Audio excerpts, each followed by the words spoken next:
xiqueta. Ja sabeu que dins del Festival de Blues el que ens agrada no solament fer les actuacions i ja està, ens agrada fer coses al marge del dia més de les actuacions. Ja hem fet alguna altra conferència, sempre procurem abusar una mica del diguem dels amics, i aquest any el que portem és una conferència que us explicarà millor el López Coy, que és un especialista i a més molt ben acompanyat per la televisió. Ell us explicarà una mica sobre el blues i la novel·la negra. La novel·la negra, si anem a buscar, sí que té lligam amb el blues, perquè de totes maneres el blues ja sabeu d'on ve, ja sabeu que és de la gent de color, els negros dels Estats Unidos, i també de la classe més que tenia més problemes socials, econòmics i tal, per tant és el que portava més possibilitats de tot això. Sabeu que hi ha lligam entre la novel·la negra i la so i tot això. Tot això ens explicarà el màster. Així és que anem a començar amb el blues i la novel·la negra, a càrrec de Manuel López Coy i David Georgeli Adrià.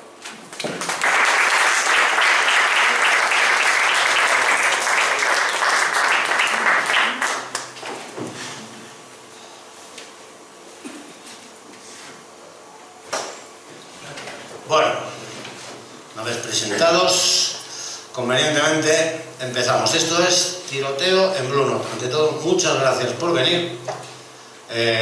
Una vez más, yo ya estuve el año pasado, David no, y quería dar, una bienvenida especial a la gente que ha venido desde Navarra, desde Elizondo, el Festival de Blues de Elizondo, y los demás, como temas de casa. Ya entramos en harina. ¿Y qué es esto de Tiroteo en Blue Note? ¿Y qué es esto que vamos a hacer? ¿Qué es esto de un tío charlando y un tío tocando? Bueno, un tío charlando y un tío tocando son como uno de los orígenes del blues, que empezó en una cosa que se llamaba los Medicine Show, que no sé, que los habéis visto en las pelis, ya empiezo a enrollarme fuera del programa. Son aquello que vendía un charlatán, que vendía crecepelos y soluciones para todo, y un músico. Bueno, pues esta es la versión moderna, charlatán y músico. Empezamos contando la historia de la relación entre el blues y la novela negra, que son dos géneros que que nacieron allá por principios del siglo pasado, del siglo XX, y que nacieron pues los dos entre las clases populares y casi como subcultura, aunque hoy los dos pues se hayan vuelto casi de culto. O sea, yo cuando era chaval y no leía novela negra, leía novela policíaca, y hasta estaba un poco mal visto, aquella de entre mis amiguetes los universitarios sagaces y listos. O cuando escuchaba blues, pues nadie sabía lo que era y todo el mundo creía que era jazz. De hecho, jazz es el novio oficial de la novela negra, aunque la novela negra ha tenido una relación secreta siempre con el blues.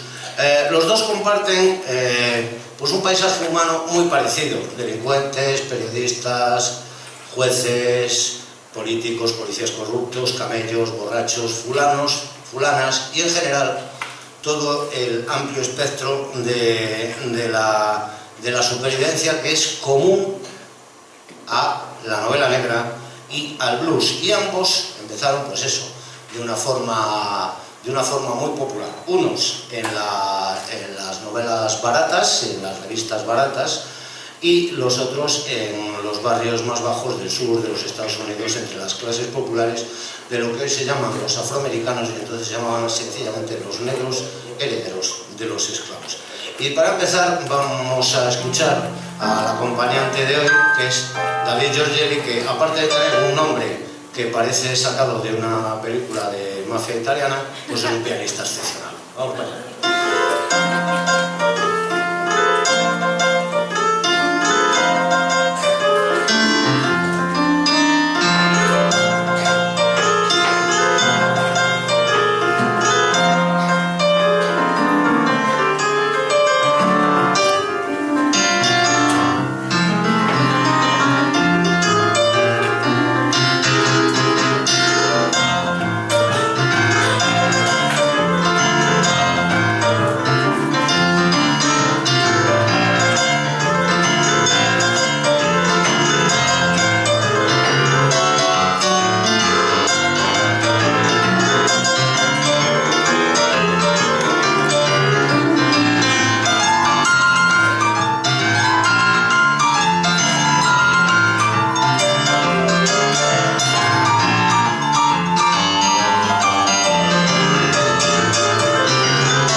y la novela negra por el mito de los mitos, y en un típico garito de esos donde comenzó a germinar el blues, esos sitios que se llamaban honky tonks, juke joints, barrel house, o sea, en general lo que viene a ser una taberna de pueblo o de barrio, en versión del profundo sur del Mississippi, sitios como los que salen en la foto, así de tranquilos y pacíficos, por ejemplo ese caballero que es un ayudante de sheriff registrando, que tiene el rifle, registrando un garito. Bueno, estamos en este caso en un garito llamado Three Forks, los tres tenedores, en el que una nutrida clientela formada básicamente por recogedores de algodón del pueblo de Greenwood, Mississippi, pues estaba allí pues haciendo lo que se suele hacer cuando se acaba la jornada laboral, salir a divertirse y olvidarse de las penurias cotidianas, que en el caso de los afroamericanos que recogían algodón pues eran bastante penurias y bastante cotidianas. El caballero en cuestión que estaba tocando, estaban todos bailando y pasándolo muy bien con este caballero, se llamaba Robert Johnson, el gran mito de los mitos del blues que pasó a la historia como el gran bluesman, aunque quizá pues, no sea ni mejor ni peor que otros de la época, pero bueno, a él le tocó ser la gran leyenda.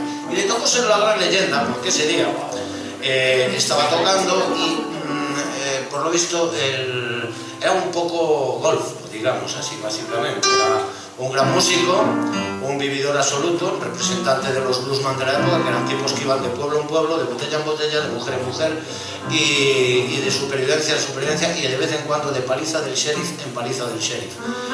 Bueno, pues este caballero estaba allí y por lo visto tenía un lío con la mujer del dueño del local. Así que el dueño del local decidió acabar con aquello de forma expeditiva y le echó un poco de veneno en el whisky que se estaba tomando. Así que el bueno de Robert Johnson aquella noche se murió.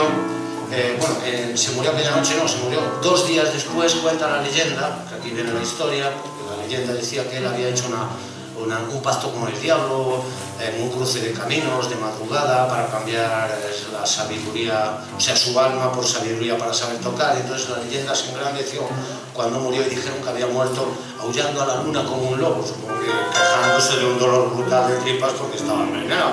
Pero la leyenda es la leyenda.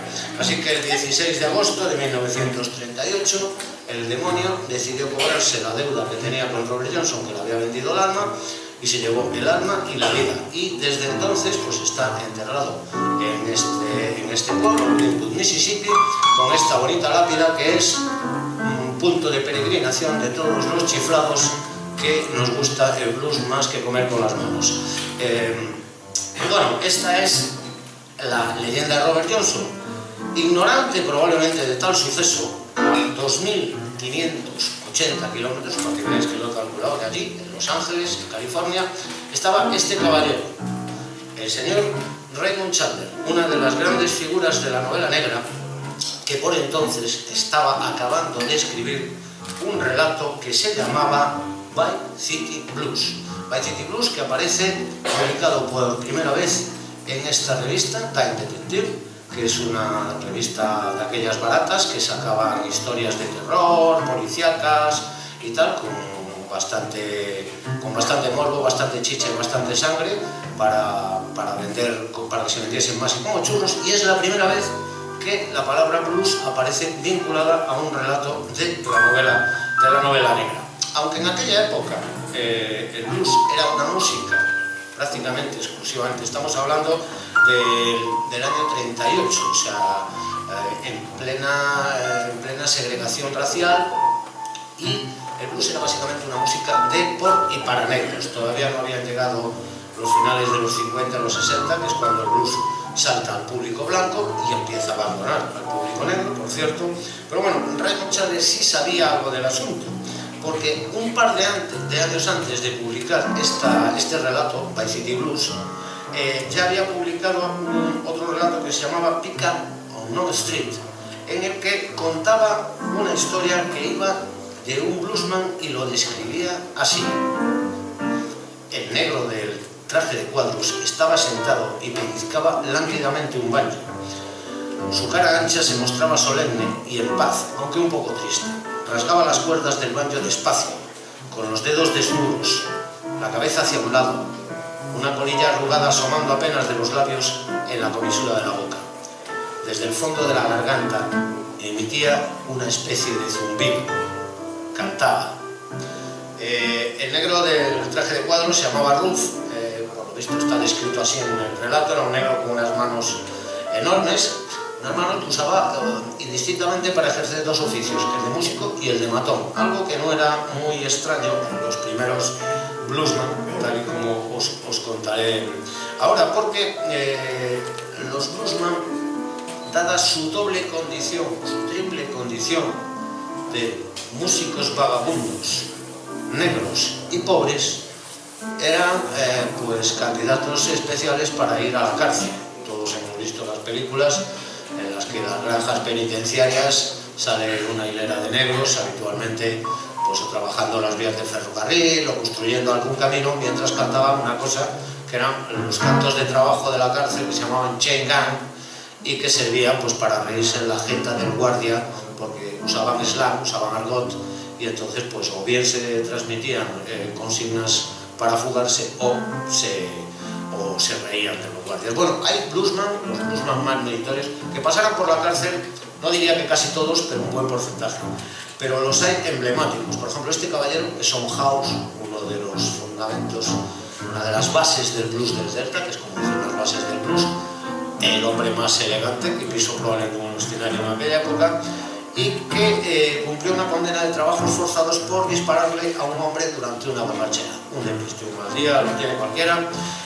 También había profesionales de la bronca, como este señor, David Belly, conocido, que este era un tipo inmenso y con inmensa mala leche, y bueno, acabó en la cárcel pues porque llevaba buscándolo bastante tiempo. Este no puede decir, no es que venían a por mí, fueron a por ti porque es que llevaba, era matón, y era un matón, un hombre bastante malo. La leyenda dice que este caballero que sale aquí con el señor Lomax, el señor Lomax era un hombre que se dedicaba a grabar a los primeros bluesman para la biblioteca del Congreso. Gracias a él los bluesman salieron del anonimato y hoy tenemos toda esta literatura musical que nos hace conocer. Aquí está el señor Lomax grabando a Lead Belly en la cárcel, y cuenta la leyenda que el señor Lead Belly salió de la cárcel porque un día le cantó al director de la prisión, y el director de la prisión, ante aquella bonita voz, se enterneció, algo que es bastante difícil de creer, porque los directores de las prisiones del sur de los Estados Unidos, de las cárceles mayoritariamente pobladas por negros, eran bastante difíciles de conmover, o sea, bueno, por no decir abiertamente imposible. Cuenta la leyenda, porque tiene bastantes más visos de ser real, que el señor Lomas juntó, o sea, le dio un óvulo en dólares al director de la cárcel para llevarse a Lead Belly y convertirlo en su chofer. Lead Belly acabó en Nueva York cantando para una nueva generación de músicos que reivindicarían el blues y el folk. Entre ellos estaba un chaval de origen judío que se llamaba Bob Dylan, y bueno, que tuvo a Lead Belly como músico de cabecera. Hubo otros que también de carrera delictiva, pues también llamativa, digamos, ya os digo que son muchos, pero tipos con malas pulgas a pesar de sus discapacidades, que era el caso de Blind Boy Fuller, uno de esos decenas de bluesman ciegos, que vete tú a saber cómo lo hizo, pero acabó en la cárcel por resolver a tiros un lío de faldas. Lo más increíble no es que lo resolviese a tiros, imagino, sino que le acertase al hombre. Bueno, ahí acabó en la cárcel, y este es un poco un resumen así a vuela pluma. Esta es la cárcel, la prisión de Angola, donde fueron a parar a la mayoría de estos bluesman, que os digo, sitio un poco sospechoso de conmoverse y de tener sensibilidad, ni los guardianes ni nada. El blues, o sea, está plagado en su origen de referencias a la cárcel, a los asesinatos, como veis, Penitentiary Blues, The Blues, o sea, este es de otro ciego, Bill Lemon Jefferson, que este no pasó por la cárcel, pero debía tener muchos amigos que sí, porque hizo muchos temas que hablaban de prisiones y sabía de lo que hablaba el hombre, ¿no? Por cierto, hablando de digamos, lío de faldas, no había mucha diferencia entre faldas y pantalones por entonces, porque no eran definitorios a la hora de meterse en líos, como demostró esta señora, una de las más grandes figuras del blues clásico, que se llamaba Lucille Bogan, y estaba muy bien relacionada con la mafia de Birmingham, también relacionada, que era una de las jefas, dirigía varios prostíbulos y una red de destilerías ilegales. Su especialidad eran las letras de doble sentido, picante. De hecho, tuvo que ponerse varios seudónimos a lo largo de su vida, porque cada vez que grababa una serie de discos con un nombre, los prohibían y tenía que volver a cambiar de nombre, porque era aquello que se llamaría hoy políticamente incorrecto, y que entonces eran sencillamente letras de doble contenido sexual. Hay muchos más especialistas, por ejemplo, en el negocio del alcohol, que era una cosa que, alcohol ilegal, recordemos, estamos en los años de la prohibición, que en el sur se prolongó pues, hasta los 60, y creo que hasta hoy todavía siguen fabricando alcohol ilegal en las montañas de Alabama o de Kentucky. Y a este negocio se dedicaron muchos bluesmen. Por ejemplo, este caballero, el señor Charlie Jordan, que era uno de los fundadores del blues del Delta, que era compinche de este otro, de Pete Wayne Straub. Y este caballero, Pete Wayne Straub, es totalmente de novela negra desde su propio nombre. Se llamaba El sobrino del diablo o el sheriff del infierno. Aparte de ser un bluesman, su propio sobrenombre indica también su buen carácter y su predisposición a meterse en líos. También Frances Hinman Scraper, que antes de cumplir los 30 años ya dirigía una lucrativa red de destilerías ilegales, lo que le llevó a componer letras de blues como esta que os voy a leer. Una madrugada, camino de la penitenciaría, estoy encarcelado y no he hecho nada malo. Me han metido dentro de un furgón y vamos por la carretera. Oh baby, oh baby, tú no sabes. Vamos a la oficina, vamos a las duchas. Quizá después nos cambiemos de ropa. Esta noche pasada me pareció muy larga. Estoy encarcelado y no he hecho nada malo. A todos os digo que la penitenciaría es un lugar solitario. Allí nadie te sonríe a la cara. Como vemos, la cárcel fue parada obligatoria para la mayoría de los bluesman clásicos, que, como os digo, fueron descubiertos por John y Alan Lomas, padre e hijo, que nos dejaron el registro de todos estos bluesman, y sobre todo la penitenciaría Paramount, que era donde estaba Lead Belly, que os conté antes, donde pasó Charlie Jordan, y que la penitenciaría Paramount pues, viene a ser, igual que el Cotton Club para el blues y el jazz de los años 50, pues era la escuela de blues más estable, por decirlo de alguna forma, que había en los años 20 y 30. Bueno, para muchos músicos de blues, acostumbrados a vagar por los caminos y jugarse el pellejo, pues la pistola era a veces tan habitual pues, como la guitarra, la armónica o el piano. Son muchos los que tienen letras en las que hablan de esta relación. Y por ejemplo elegimos al maestro Muddy Waters, que tenía una canción que se llama Johnson Machine Gun, que decía: me voy a comprar una pistola Johnson y un cargamento de balas explosivas. Sí, voy a ser un ciclón andante desde Saginaw a las cataratas de Niágara. La mayoría de los músicos, como vemos, pues se morían en este ambiente tan duro como el que narran las novelas policíacas. Y aquí vamos a empezar un resumen así, media docena de novelas policíacas que son el reflejo claro de esta relación y que además, bueno, pues os pueden servir un poco de guía por si luego queréis ir sabiendo un poquito más del tema. Empezamos por el maestro de maestros, el señor Chester Himes y Algodón en Harlem. Chester Himes tiene una vida de bluesman prácticamente, era un escritor, nació un atraco a mano armada, fue a parar a la prisión. Y en la prisión empezó a escribir novelas básicamente sociales, reivindicativas de los derechos de los afroamericanos, etcétera, etcétera. Bueno, al final salió de la cárcel y, harto de racismo, se fue a vivir a París, donde alumbró una serie. Este es el señor Chester Himes, y se fue a vivir a París, donde empezó a escribir una famosísima serie de novelas policíacas, novelas de género negro, nunca mejor dicho, que tenían dos detectives negros, los dos caballeros que salen aquí representados en una de esas películas, que eran los detectives negros de Harlem, Ataúd Johnson y Sepulturero Jones. Los nombres son indicativos del comportamiento de estos caballeros, que estaban del lado bueno de la pistola, porque no podíamos decir que estaban del lado bueno de la ley. Se mueven ya en una época, en el Harlem de los años 60, que es una época en la que el blues empieza a retroceder y empieza a dejar paso más a la música soul o a la música funk.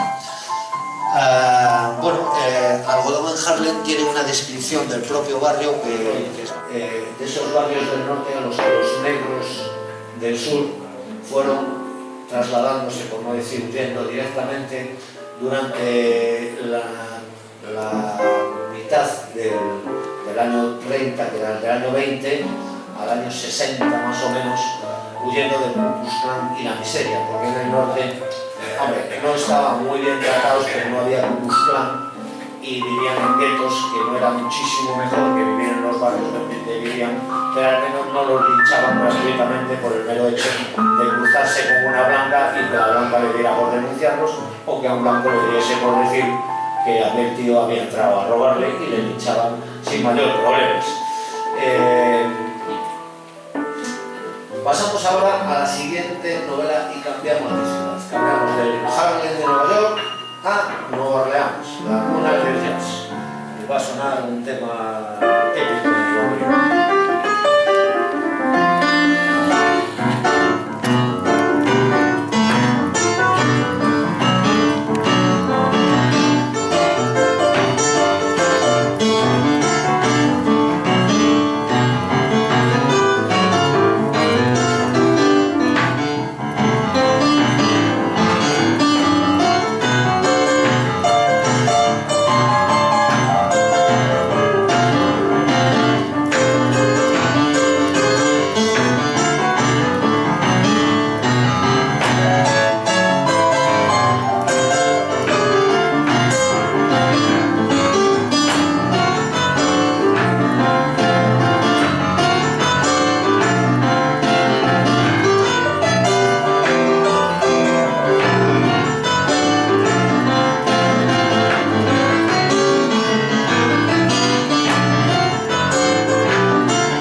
chico murió y Buster acabó entre rejas, en Palma. Y cuando salió, según me dijo, los gustos musicales ya lo habían relegado al olvido. Como veis, es una frase que resume lo que os contaba antes, resume perfectamente la existencia de la mitad de los bluesman clásicos, que consistía en nacer muy pobre, vivir a salto de mata y en el filo de la ley durante unos años, hasta que iban a parar a la cárcel. Cuando salían ya les había olvidado todo el mundo, de vez en cuando les grababa el señor Lomas y los encontraba por el camino, y en los años 60, si tenían suerte, venía un blanco universitario que había encontrado unos discos de esos del señor Lomas y decía: oye, ¿tú eres menganito? Sí, pues te voy a llevar a la universidad para que toques unos cuantos conciertos. Y gracias a esos recuperamos toda la historia del blues. Esta frase de la novela El avispón negro de James Sallis resume perfectamente la historia del blues, que habla, pues eso, de estos músicos ambulantes, de esta gente que en realidad tocaban para sobrevivir, no tenían una gran ambición artística ni nada. Nos dejaron una de las herencias musicales más importantes, si no la más importante del siglo XX. Como todos sabéis, no habéis sabido blues, no habéis sabido jazz, no habéis sabido soul, no habéis sabido rhythm and blues, no habéis sabido rock and roll, no habéis sabido música disco, no habéis sabido música pop, no habéis sabido rap. Así que gracias a ellos aquí estamos y tenemos la cultura musical, por lo menos la cultura pop que tenemos. Bueno, y musicalmente, musicalmente seguimos en Nueva Orleans, porque hay frases de las novelas del señor Sallis que son perfectamente blues. Por ejemplo, esta que dice: hace tanto tiempo que te fuiste que la alfombra perdió la mitad de su color. Es una frase de una novela negra, pero si no, sería el título del blues perfecto. Y seguimos en Nueva Orleans con James Wood. La frase podría haber sido de este caballero. Voy a contar dos datos de este caballero, que es el señor Sonny Boy Williamson II, que también tiene una vida de novela negra absoluta. Este caballero se le ocurrió, había un Sonny Boy Williamson que era muy famoso en Chicago, y este vivía en el sur, o en Mississippi. Y se le ocurrió, como el otro vivía en Chicago y entonces no había ni internet, ni teléfono, ni radio, ni prácticamente nada, dijo: me voy a poner el nombre del famoso y así consigo unos bolos más. Lo malo fue que se hizo popular y llegó al famoso, que era un tipo con bastantes malas pulgas: Sonny Boy Williamson 1, Sonny Boy Williamson 2, John Lee y Rice Miller. Total, que el uno cogió a dos amigos y una pistola y bajó a buscar al 2. Entonces tuvo la brillante idea de sobrevivir escondiéndose durante una temporada y esperar a que escampase. Escapó el día que un marido celoso, como es la historia se repite, le escapó un picayeros en mitad de la cabeza al señor Sonny Boy Williamson 1 y el señor Sonny Boy Williamson 2 pudo salir del agujero donde estaba escondido y hacerse universalmente famoso. Como veis, la historia del blues está llena de grandes ejemplos. Decía que seguimos en Nueva Orleans con otro escritor que se llama James Wood. Black Cherry Blues es una de sus novelas más famosas y tiene un detective que se llama Dave Rabichaud. Sonó nombre francés porque, como todos sabéis, Nueva Orleans primero fue española, luego fue francesa y luego fue norteamericana, pero siempre, sobre todo, fue negra. El escritor en cuestión, James Wood, es este caballero que tiene todos los premios, el premio Edgar y todos los premios de novela negra. Y Rabichaud, su detective, es un policía justiciero. Es exalcohólico, antiguo combatiente en Vietnam, católico practicante, y se crió en una comunidad cayú, que son esa comunidad de franceses que se quedaron un tanto, digamos, colgados en los pantanos de Luisiana, colgados en el sentido geográfico, porque no llegaban las carreteras, en el sentido cultural, porque nunca, hasta bien entrado el siglo XX, no tuvieron contacto prácticamente con el resto del país, crearon una cultura propia, que la cultura cayú es una mezcla de cultura francesa con cultura africana, y colgados también porque consumían muchas cosas que les dejaban un poco ir. La saga de Rabichaud va por muchas novelas. Esta es una de esas publicaciones de los pantanos de Luisiana, y en la novela Black Cherry Blues, bueno, es una historia de venganzas.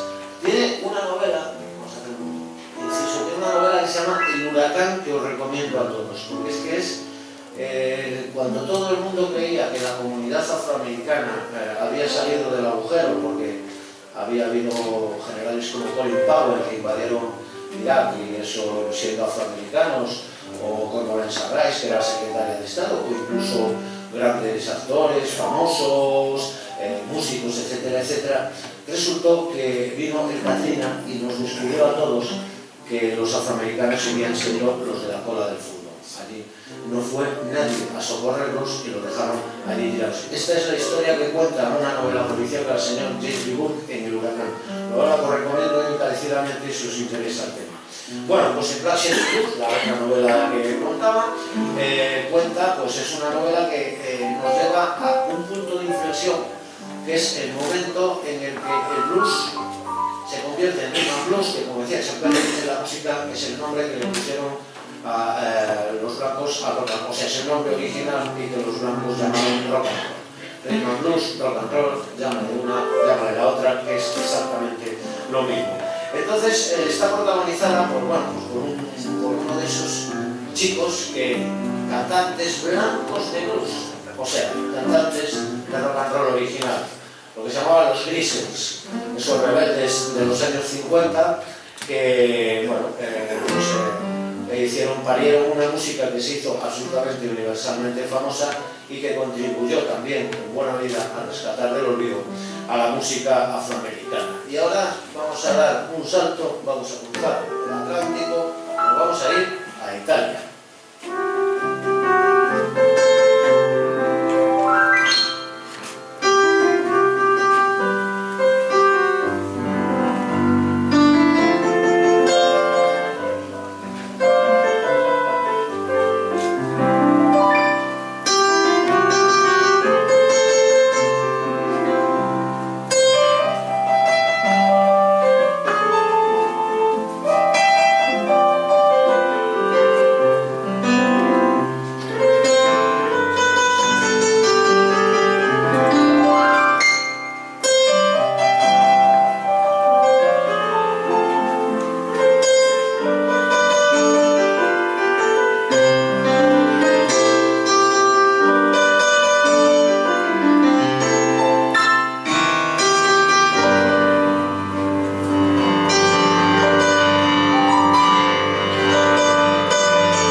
Entonces, bueno, pues ya que tenía muchos amigos en los bajos fondos, había conocido a mucha gente en la cárcel, que había hecho muchos contactos, pues se metió el detective, pues, trabajo ideal para esta historia. Y es un detective, además, peculiar, porque antes de entrar en la cárcel, él era cantante de un grupo de blues que se llamaba los All Red Alligators. Y él lo cuenta así, al principio de la novela. Dice, antes de meterme en líos, era cantante de un grupo, los All Red Alligators. Y así fue como empezaron a llamarme Caimán. Actuábamos en los clubs del norte, los 60, en los clubs del norte, y no lo hacíamos para mal. Acompañaba mis blues como el robo. un instrumento hecho artesanalmente con una lámina de metal ondulado que a simple vista puede parecer una tabla de lavar la ropa y cuya sonoridad está presente en la música Zydeco de los grupos negros Cariús, si recordáis, los descendientes de los afroamericanos y los franceses de Luisiana. Así empieza la primera novela de Massimo Carlotto con Marco Buratti, la verdad del caimán. El caimán es el protagonista de una serie de novelas en las que en España tenemos muy pocas editadas. Está El misterio de Monteabarque y La verdad del caimán y poco más. Toda la obra se escribe en lo que se llama el realismo social. El realismo social, que es retrata muy bien la Italia de la crisis, la Italia del desempleo, la Italia de la violencia, de los barrios, etcétera, etcétera, etcétera. Y todo esto lo cuenta perfectamente el señor Massimo Carlotto, porque sabía mucho de esto. Massimo Carlotto es este caballero y sabía de esto, sabía un montón, porque en su juventud, en 1976, antes de hacerse escritor e inventarse el personaje del caimán, también pasó por la cárcel. Pasó por la cárcel pues porque tuvo la mala suerte de ser testigo de un asesinato en la calle y ser, bueno, eso que se llama honrado con la colaboración ciudadana. Él llamó a la policía, había una mujer muerta, pero la policía, como no encontró a nadie más, decidió cargarle a él, el muerto, mejor dicho, o la muerta en este caso. Porque además el señor Massimo Carlotto en su juventud había pertenecido a un grupo que se llamaba, a un grupo afín, no era de las Brigadas Rojas, pero era un grupo afín a las Brigadas Rojas. Supongo que algunos de vosotros sabéis lo que era un grupo de lo que entonces se denominaba oficialmente un grupo terrorista de extrema izquierda, de los años de lo que se llamaban los años de plomo en Italia. Luego descubrimos muchos que aquellos terroristas de extrema izquierda, en muchos casos eran terroristas de extrema derecha, infiltrados por la CIA, etcétera, etcétera, en una de las guerras más sucias que ha conocido Europa. Bueno, el señor Massimo Carlotto, total, que acabó en la cárcel entre pitos y flotos, en uno de aquellos macrojuicios, y en un permiso penitenciario, a los 6 años, se fugó, eligió España, y estuvo viviendo en España varios años, hasta que por fin el gobierno italiano pues decidió indultarlo y se convirtió en escritor de novelas policíacas. Las novelas policíacas que, como os digo, pues retratan perfectamente aquella Italia de su juventud, de los años 70, 80, aquella Italia convulsa, pues igual que en muchos países europeos, sacudida por el narcotráfico, la mafia y la guerra sucia del gobierno en muchos casos. Siempre fue un aficionado al blues y como músicos de cabecera sus novelas salen desde Jim Harper, Little Walter, Woody Allen, Muddy Waters, Drake, en fin. Podría dar una larga lista. Una de las mejores formas de hacerse con una magnífica recopilación de blues es coger una novela de Massimo Carlotto e ir anotando todos los nombres que van saliendo de los bluesman y te haces un disco recopilatorio magnífico. A mí me regalaron uno al final de una de estas conferencias, un señor que al día siguiente me dijo, ya que lo dijiste, te lo traigo.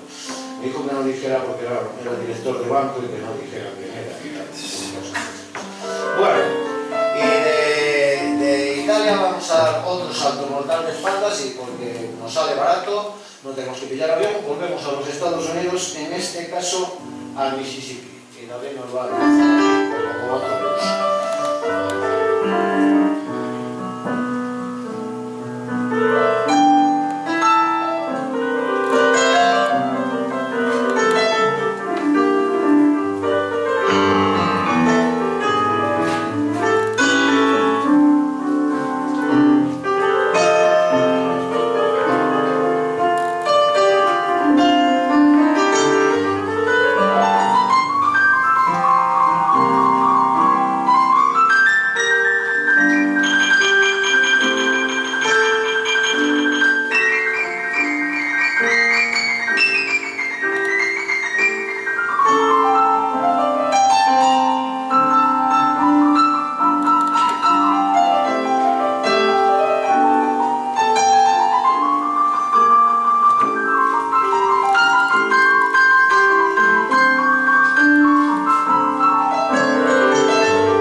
Mississippi.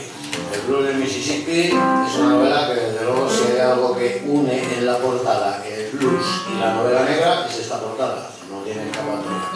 Edmond Leonard, uno de los grandes escritores de novela negra y de bestsellers en general, y su novela El blues del Mississippi, protagonizada por, como se ve ahí, un saltador de trampolín. Un personaje curioso donde los haya, porque yo no sabía que existía esa profesión, al menos como exhibición, hasta que leí la novela. Es un hombre ya, bueno, deportista retirado, que se va de sitio en sitio haciendo exhibiciones de trampolín. Colocan abajo una piscina pequeña, se sube un trampolín enorme y se tira de cabeza, y ahí, pues esto es su espectáculo. Que se va a un hotel en una ciudad que se llama Tunica, Mississippi, que tiene mucha referencia con el blues. Ahí lo veis, este es uno de los garitos de Túnica recuperados para la memoria del blues.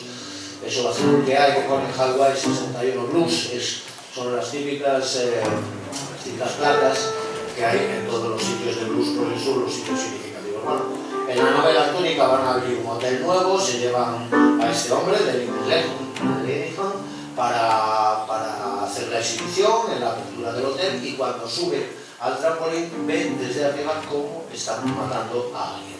Se convierte en un testigo incómodo. Bueno, ahí empieza la historia, la que saben, pues eso, los que suelen salir en las novelas del sur.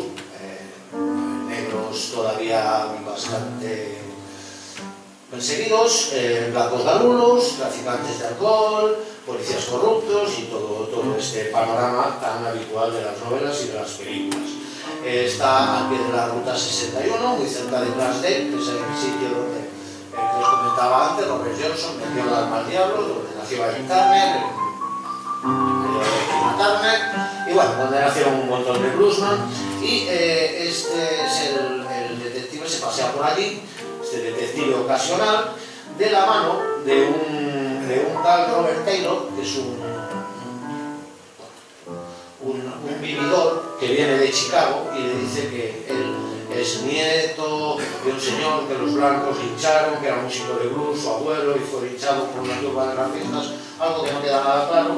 Y bueno, el paisaje, los músicos que nombran, pues son el paisaje habitual: Johnson House, Tommy Johnson, Johnny Hooker, Robert Johnson, Holly Wall, B.B. King y todo esto. La novela se titula Tishomingo Blues. En realidad no el blues del Mississippi, el título original es Tishomingo Blues. Tishomingo Blues es uno de los blues más clásicos.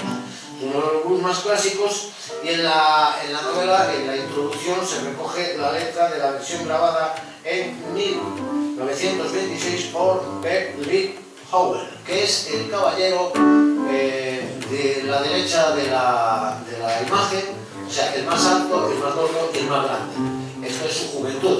Este es uno de los míticos, de esos que no son muy conocidos, pero hizo el Tishomingo Blues, que tiene una biografía, este caballero, también digna de una novela negra. Es uno de esos viejos bluesman nacidos a finales del siglo XIX, se convirtió en músico ambulante, a la época a la que pertenece esta foto, al tiempo que ejercía de traficante de alcohol, que, como veis, era una profesión, era la salida natural. Digamos, el sobresueldo de los bluesman era traficar con alcohol, por lo menos de los bluesman del Mississippi. Perdió una pierna en una pelea, y acabó pues juntando con sus huesos en la cárcel.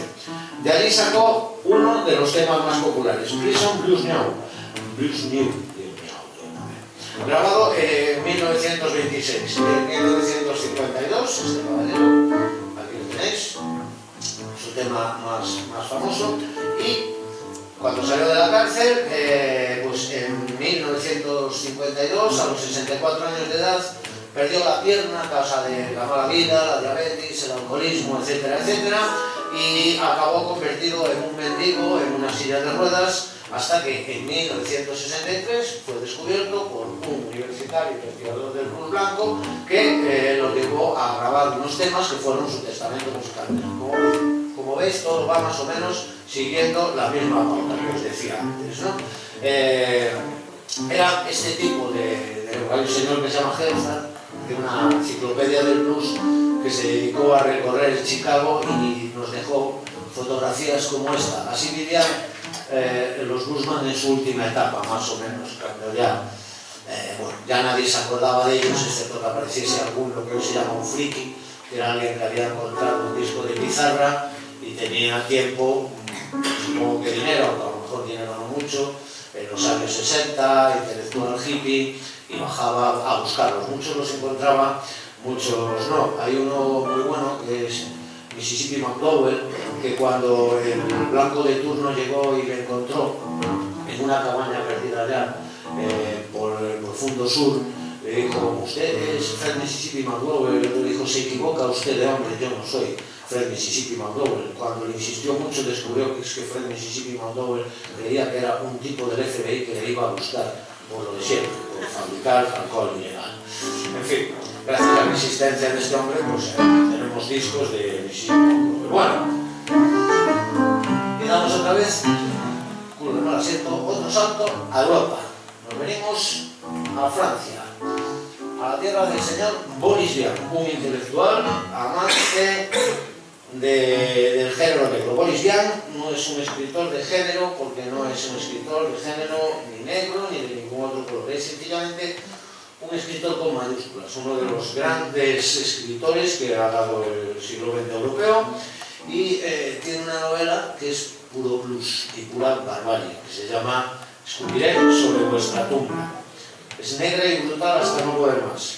Está ambientada en un pueblo del sur, en los años más salvajes de la segregación racial, y narra la venganza de un caballero que se llamaba Lee Anderson. Era uno de estos negros mestizos que parecía blanco, y regresa a su pueblo, o sea, va a ese pueblo porque en ese pueblo han linchado a sus hermanos, los hermanos más negros, digamos, de color.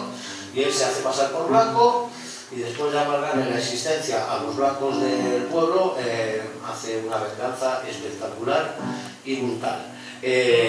Os la aconsejo también. Bueno, os aconsejo todas estas novelas, pero esta especialmente es una novela bastante salvaje. De hecho, tan salvaje que la novela estuvo totalmente prohibida durante unos años. La tildaron de pornográfica, ultraviolenta e incitadora del odio racial. Boris Vian y su editor fueron procesados y la obra estuvo varios años prohibida por atentar contra la moral. Esto supongo que nos suena a todos, suele seguir pasando, así que no es cierto el escándalo. Cierto que las referencias sexuales son bastante explícitas y las referencias violentas explícitas del todo. Las referencias al blues también son totalmente explícitas. Por ejemplo, nada más empezar la novela, una chica se acerca a Lee Anderson, que ha conseguido trabajo en una librería del pueblo, y le dice, está cantando, y le dice: tiene usted una voz demasiado plena. ¿Es usted cantante por casualidad? A veces canto para distraerme. Ahora ya no cantaba, antes sí, antes de que ocurriera lo del chico. Cantaba y me acompañaba con la guitarra. Cantaba los blues de Handy, viejas canciones de New Orleans, y otras que componía yo con la guitarra. Pero ya no me apetecía mucho la guitarra, necesitaba dinero, mucho dinero, para conseguir todo lo demás. Todo lo demás era su venganza.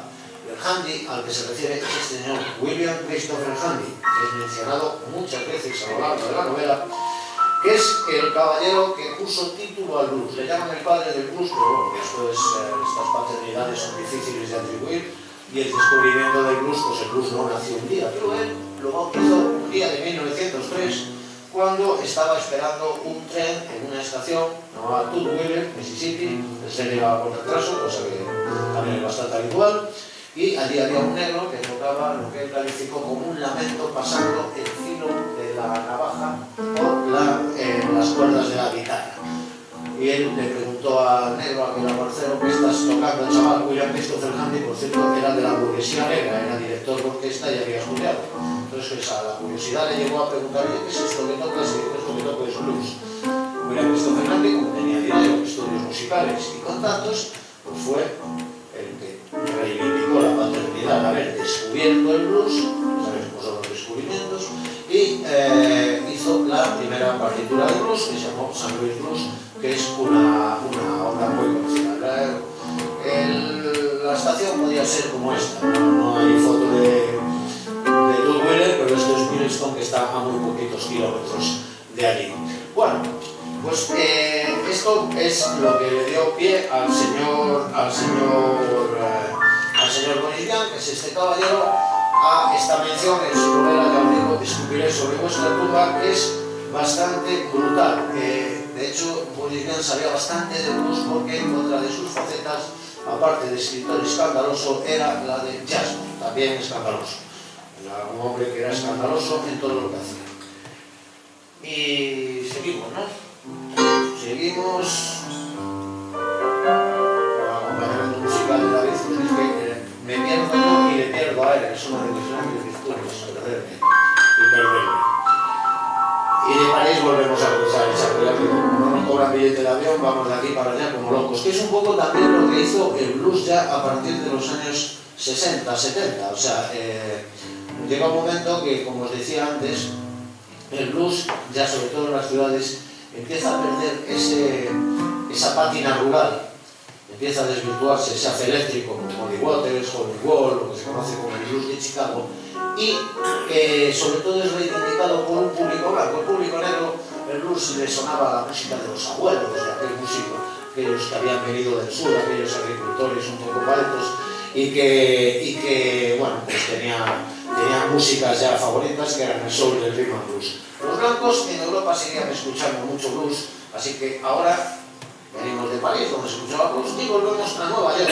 Nueva York de la mano de Walter Mosley. Walter Mosley, que tiene una de las novelas, esta no es estrictamente una novela negra, pero quizá sea una de las novelas que mejor relata lo que es el espíritu del blues crepuscular, que se llama, que es el de los viejos bluesman ya más perdidos. El blues de los sueños rotos, en la que este caballero, Walter Mosley, que sí que escribe, esta novela no, pero las demás son todas novelas negras, tiene un detective que se llama Easy Rawlins, que fue protagonizado en el cine por Denzel Washington, y tiene varias, tiene El demonio vestido azul, Una muerte roja, Mariposa blanca, Tequila negra, y este Easy Rawlins pues es un detective negro bastante famoso en el imaginario, uno de esos escasos detectives negros que tiene la novela negra.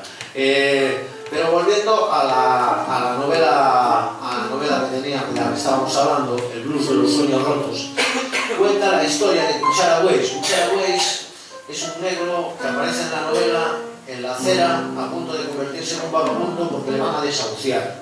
Lo recoge una vecina que es blanca y alcohólica, y bueno, los dos se van contando su vida a lo largo de la novela. La de la vecina tiene lo suyo, maltratada, violada, etcétera, etcétera, viviendo de la caridad, y acoge a este hombre en casa, que le cuenta que él fue uno de esos primeros bluesmen, fue amigo de Robert Johnson cuando Robert Johnson era pequeño.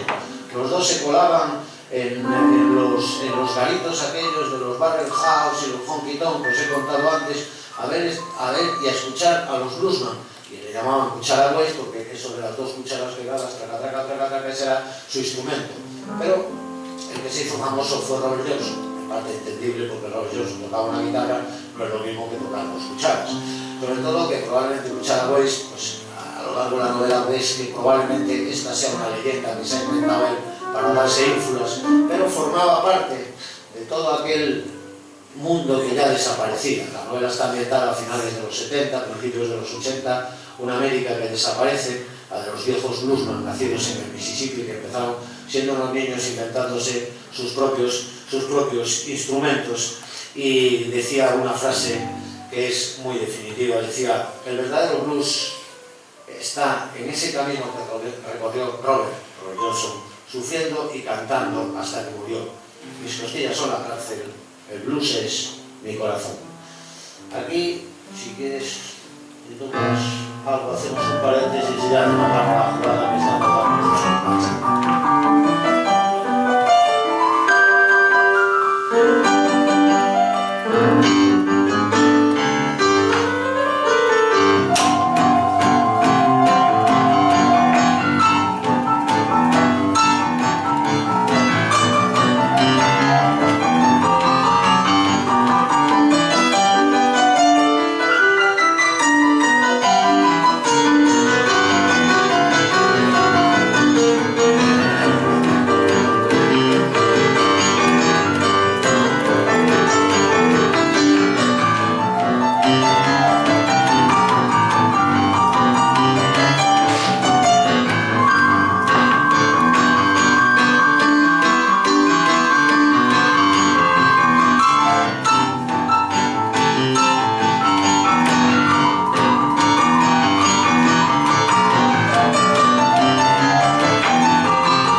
Así con la música de David, frenética ya, el blues, hemos acabado este recorrido, largo recorrido, que empezó en unas cabañas de negros semianalfabetos y pobres que lograron superar la miseria, el racismo y todo lo superable para convertirse en, bueno, pues en la base de la música popular, el rock and roll, el rhythm and blues, el rap, lo que decimos, y que algunos enfermos como nosotros pues sigue siendo nuestra música de cabecera, aunque nazcamos en sitios tan dispares como Lugo o Barcelona, en nuestro caso.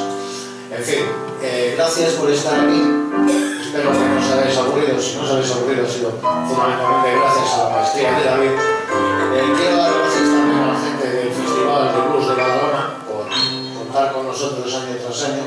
Quizá la falta de criterio para ustedes saber. Pero bueno, les encanta la charla que pegamos. Y también darle las gracias a la gente de Caldas y Isqueta.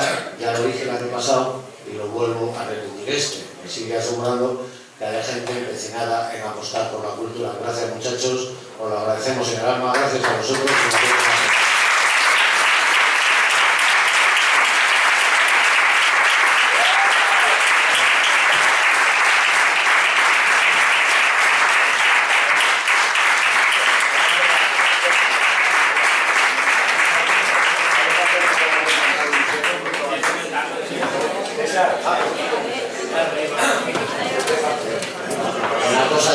Volvemos a los charlatanes de antes. Ellos vendían recetero y esas cosas, nosotros libros y discos. Lo digo por si alguien escucha, sería fantástico. Gracias. Ahora no os vayáis, que no os vayáis. La organización quiere que nos hagamos eso que se llama ahora un selfie, antes de una foto. Y con vosotros de foto, gracias. De siempre hacernos un... Es que mejora la foto con vosotros. Se dice el selfie porque queda bien, ¿vale? La foto con todo el público. ¿Qué le vas a hacer con esta cámara? Un selfie esta cámara. Sí. No, ahí sale... ¿Sí? Todos... Patata, venga,